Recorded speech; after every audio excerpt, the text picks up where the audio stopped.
Okay, so for the basics of our system, the Rapier and Dagger, for the feet we stand with both of them facing our opponent, like so.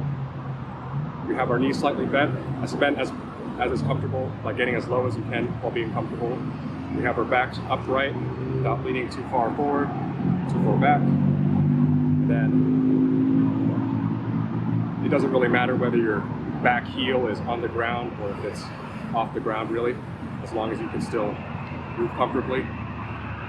For the swords and the dagger, we have it in a position that allows the high-low defense, where the sword will carry all the stuff on the low line, and the dagger carries all the things in the middle or the high line. We hold the dagger slightly out, not completely forward, to allow an invite. We have our elbow like quite extended, but not all the way. Then we have this sword in this gunslinger position, slightly farther out towards like the knee area, and we have the sword parallel to the ground, like so.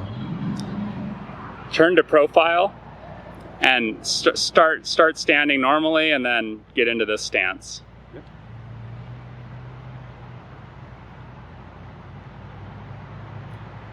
Turn 180, same thing.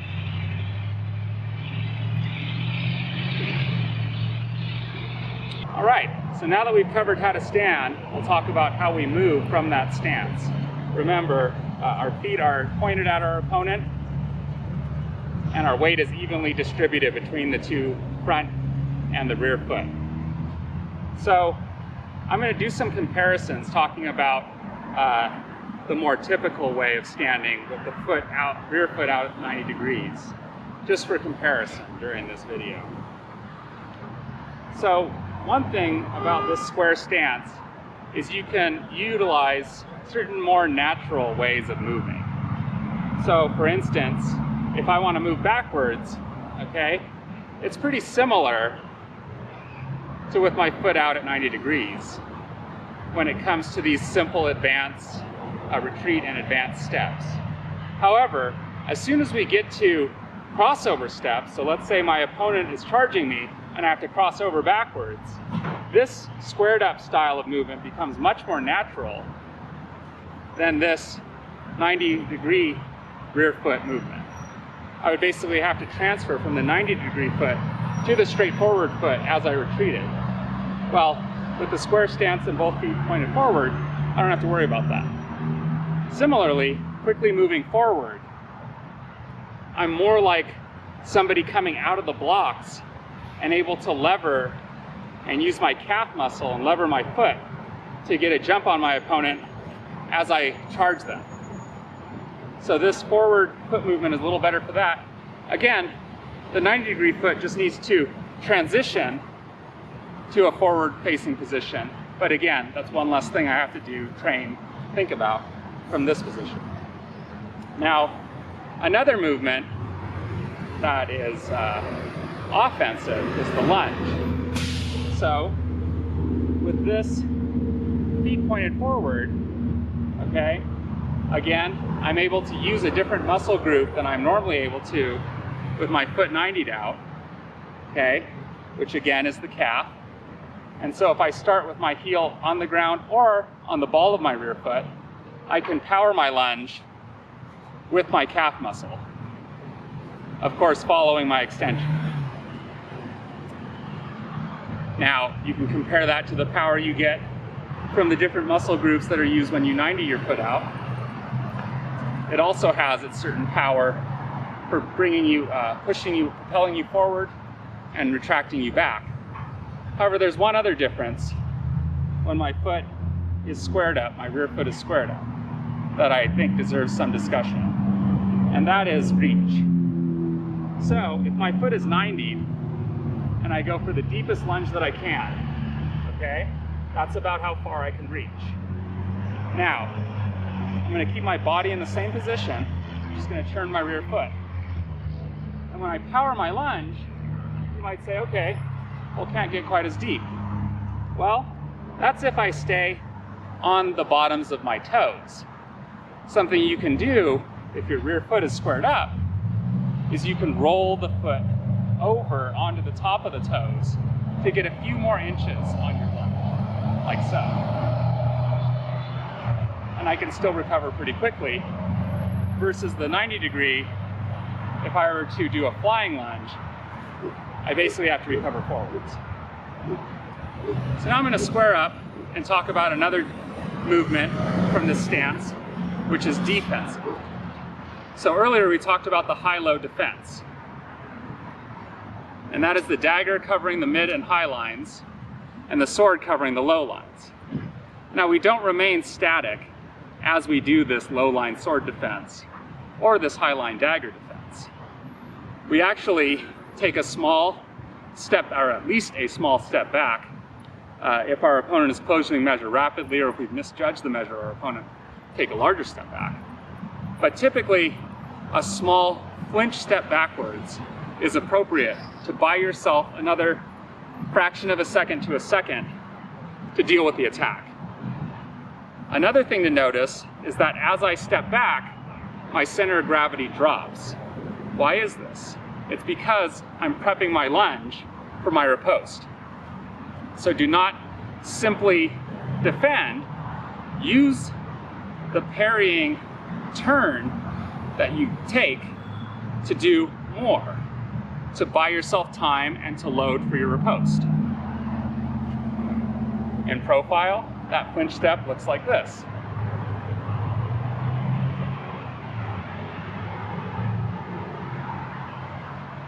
Or a larger step. But again, the flinch step is typically the minimum. Do not simply stay static. Buy yourself more time and load. So the next thing we want to talk about is the cross parry. It's the fundamental way we defend ourselves in the high-low defense. Now we've talked about the low defense, okay? So now let's talk about using the dagger to defend what are the more common shots in my experience. We've got our invite, right, with our dagger slightly offline. So we can expect that opponents in the heat of battle are going to generally see this opening, and if the measure is right, they're going to strike at it.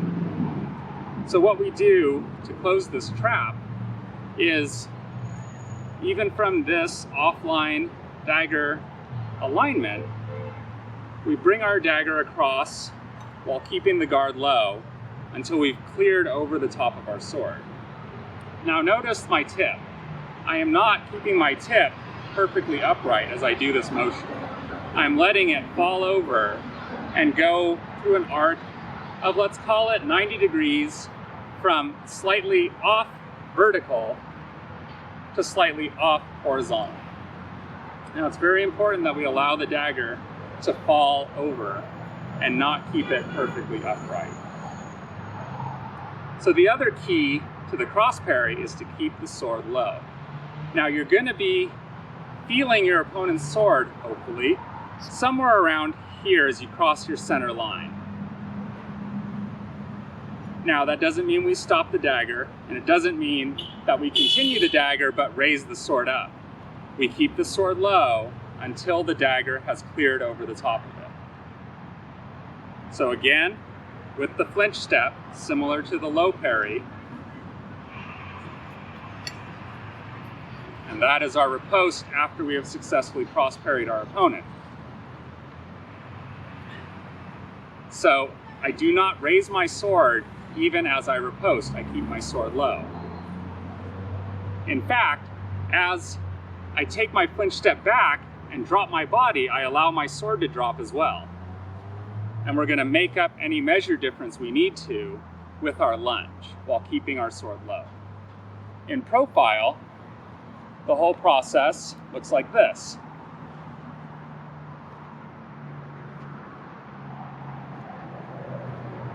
So again, I'm taking that flinch step. As I cross parry, I'm loading.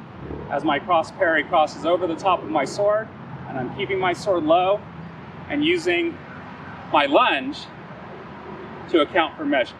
Now, one of the good things about this cross parry riposte maneuver is it's typically done against an opponent who's lunging at you. So you usually have very little distance to make up, and typically a half lunge is perfectly adequate. Another cross parry that we can do is under our sword. Now, this is not a cross parry that I typically use. However, again, in the heat of battle, you've thrown a high shot, you realize you have a need to defend yourself, you cross parry under. Similarly, you're proactive. You've got a fighter who's targeting this area. Maybe you let your sword drift offline and proactively bait, draw the shot, lunge in, hold the cross parry back, and cross parry under before you shoot. There are other variations to cross parrying under the arm or over the arm, using more of a windshield wiper motion to sweep an area, sweep a cone around the sword.